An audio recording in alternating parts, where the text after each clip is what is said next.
Selamat pagi semua, salam sejahtera. Semoga kalian tetap dalam keadaan sehat.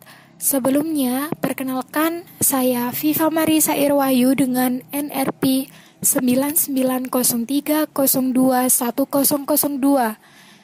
Di sini saya akan memberikan sedikit pemaparan materi mengenai metodologi di MIC di dalam Six Sigma.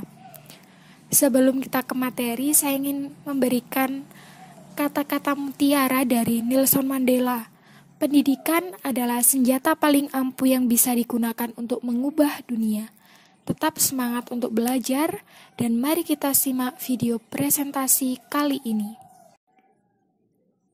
Apa aja sih poin-poin yang akan kita bahas? Jadi yang pertama ada penjelasan singkat DMIC Six Sigma.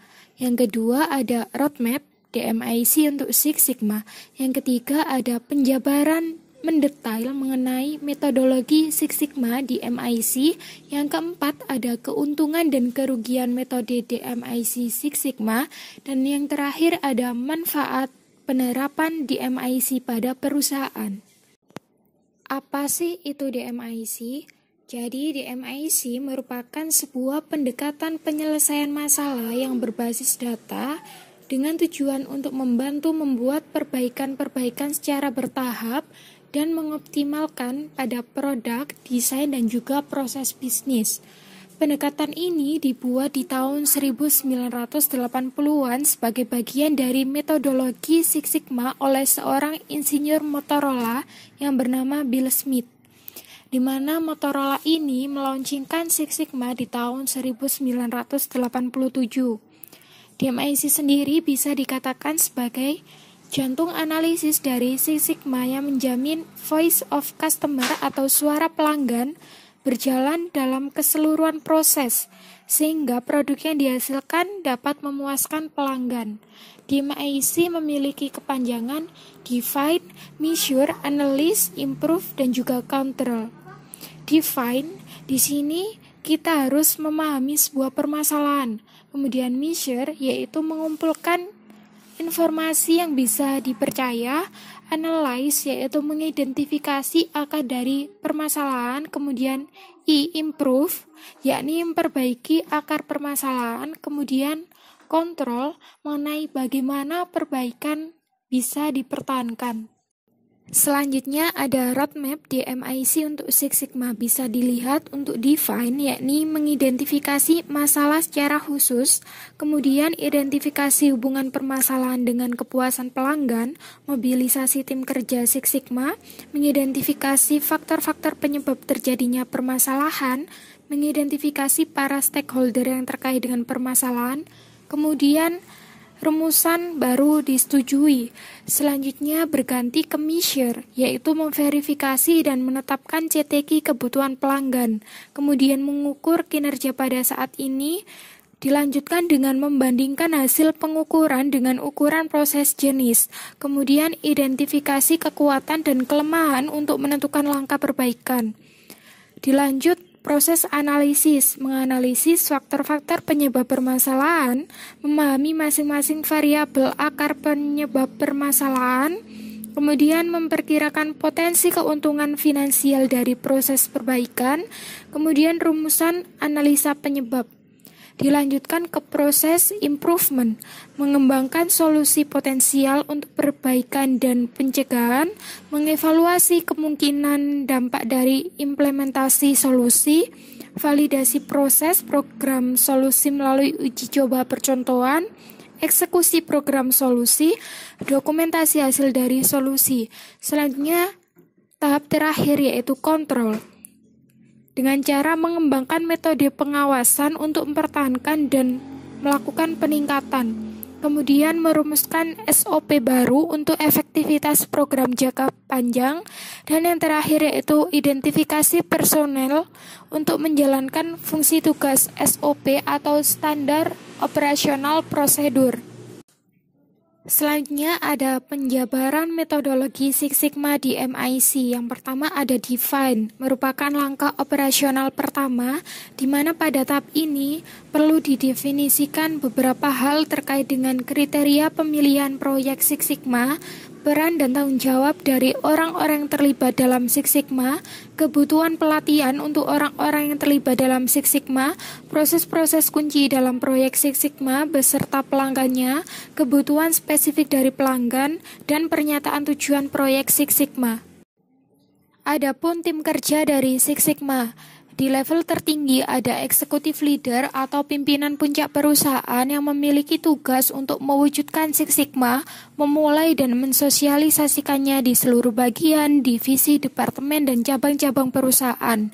Di tingkat kedua ada champion.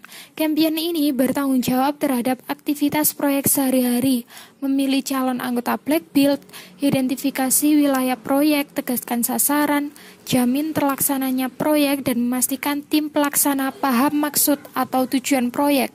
Selanjutnya ada Master Black Belt, merupakan pelatih, penasehat, atau mentor dan pemandu yang menguasai alat-alat dan taktik Six Sigma. Di bawah Master Black Belt ada Black Belts, yang merupakan pimpinan proyek yang digunakan untuk menemukan masalah, penyebab beserta penyelesaiannya, mengubah teori ke dalam tindakan, wajib memilah-milah data, opini dengan fakta. Selanjutnya di bawah Black Belt ada Green Belt, yang bertugas untuk mengaplikasikan alat-alat Six Sigma untuk menguji dan menyelesaikan problema-problema kronis, mengumpulkan dan menganalisis data, selanjutnya melaksanakan percobaan-percobaan. Pada defense sendiri ada beberapa sasaran PES. Yang pertama ada seleksi critical to quality dari VOC, yang kedua identifikasi dan approval project charter, yang ketiga identifikasi area atau proses kritis. VOC bertujuan untuk menentukan kebutuhan dan harapan pelanggan terhadap produk atau service, sedangkan CTQ berpengaruh signifikan terhadap pemenuhan kepuasan, kebutuhan, dan juga persyaratan pelanggan. Berikut ini ada contoh untuk menerjemahkan suara pelanggan menuju CTQ. Yang pertama yang dibutuhkan yaitu ada pengalaman makan malam yang baik. Apa aja sih layanan yang berkualitas? Yang pertama ada pengalaman restorannya. Nah, persyaratan kinerjanya not overbook, artinya tidak melebihi bookingan atau pesanannya. Kemudian not rushed, artinya tidak terburu-buru. Nah, dalam CTQ apa yang harus dilakukan? Yakni dengan cara membatasi supaya tidak overbook, itu dibatasi kurang lebih berapa orang. Supaya tidak terburu-buru, untuk tempat duduknya ini dibatasi lebih dari berapa jam. Dan begitu untuk seterusnya. Adapun perspektif kualitas dari segi penjual dan pembeli. Bagi penjual, mereka memperhatikan defect, cost beserta cycle time. Defect artinya kecacatan. Mereka ingin hampir menghilangkan produk cacat dalam setiap produksinya. Kemudian cost dari segi biaya. Mereka berkeinginan untuk menekan biaya produksi.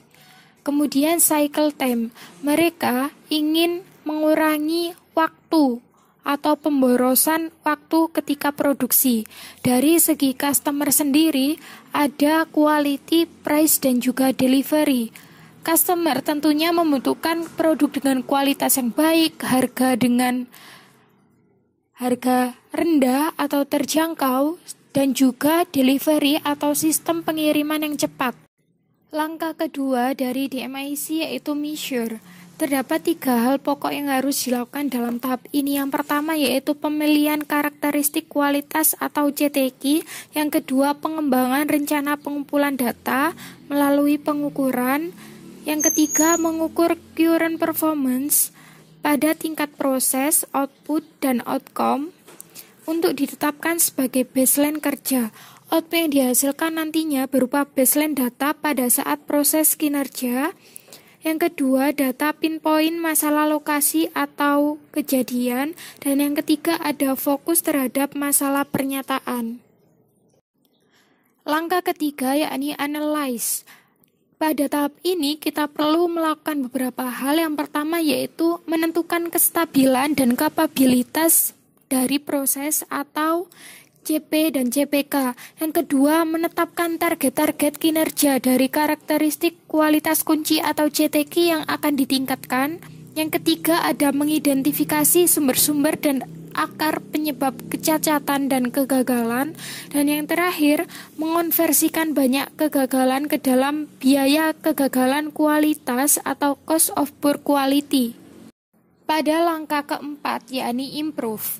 Setelah sumber-sumber dan akar penyebab dari masalah kualitas teridentifikasi, maka perlu dilakukan penetapan action plan, di mana action plan ini akan mendeskripsikan tentang alokasi sumber-sumber daya serta prioritas atau alternatif yang dilakukan dalam implementasi dari rencana itu. Dalam tahap ini bisa menggunakan metode 5W, 2H untuk pengembangan rencana. Di langkah yang terakhir, yakni ada kontrol. Pada tahap ini, hasil-hasil peningkatan kualitas didokumentasikan dan disebarluaskan. Praktek-praktek terbaik yang sukses dalam meningkatkan proses distandardisasikan dan disebarluaskan. Prosedur-prosedur didokumentasikan dan dijadikan pedoman kerja standar. Perlu kalian ingat, di dalam kelima tahapan dalam metodologi DMIC Six Sigma ini harus dilaksanakan secara berurutan. Di dalam setiap tahapan DMIC sendiri perlu ada tools yang digunakan.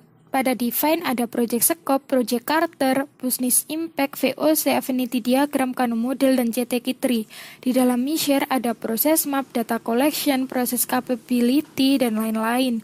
Di analyze ada multivariate analysis, cause and effect, FMIA, hypothesis testing, ANOVA, dan lain-lain. Di improve ada DOE full factorial, fractional factorial, response surface, dan EVOP. Kemudian di control ada SPC, control plan, standar operasional prosedur atau SOP, dan juga measurement system analysis atau recheck. Apa aja sih keuntungan dan kerugian dalam metode DMIC Six Sigma? Untuk keuntungannya sendiri, yang pertama berguna ketika kita ingin melakukan peningkatan atau improvement proses yang lebih kompleks. Yang kedua, bisa reducing atau mengurangi kemungkinan perbaikan masalah yang salah. Dan untuk kerugiannya sendiri, yakni tidak sesuai digunakan dalam organisasi yang mengandalkan kreativitas. Kemudian yang kedua, tidak cocok digunakan untuk masalah yang sederhana atau yang jelas. Terus, apa saja sih benefit yang bisa didapatkan oleh perusahaan ketika menerapkan metode DMIC? Yang pertama, pendekatan pemecahan masalahnya ini benar-benar cermat. Yang kedua, DMIC memberikan kerangka kerja yang baku, terstruktur untuk membuat perubahan. Selanjutnya, DMIC merupakan proses yang dapat diulangi dan dirancang untuk terus dilaksanakan. Dan yang terakhir, kerangka kerja dari DMIC menyediakan pendekatan terstruktur yang dapat memandu organisasi dalam melalui optimalisasi proses bisnis yang berulang serta bertahap. Demikian presentasi yang bisa saya sampaikan, kurang lebihnya mohon dimaafkan. Sekian dan terima kasih.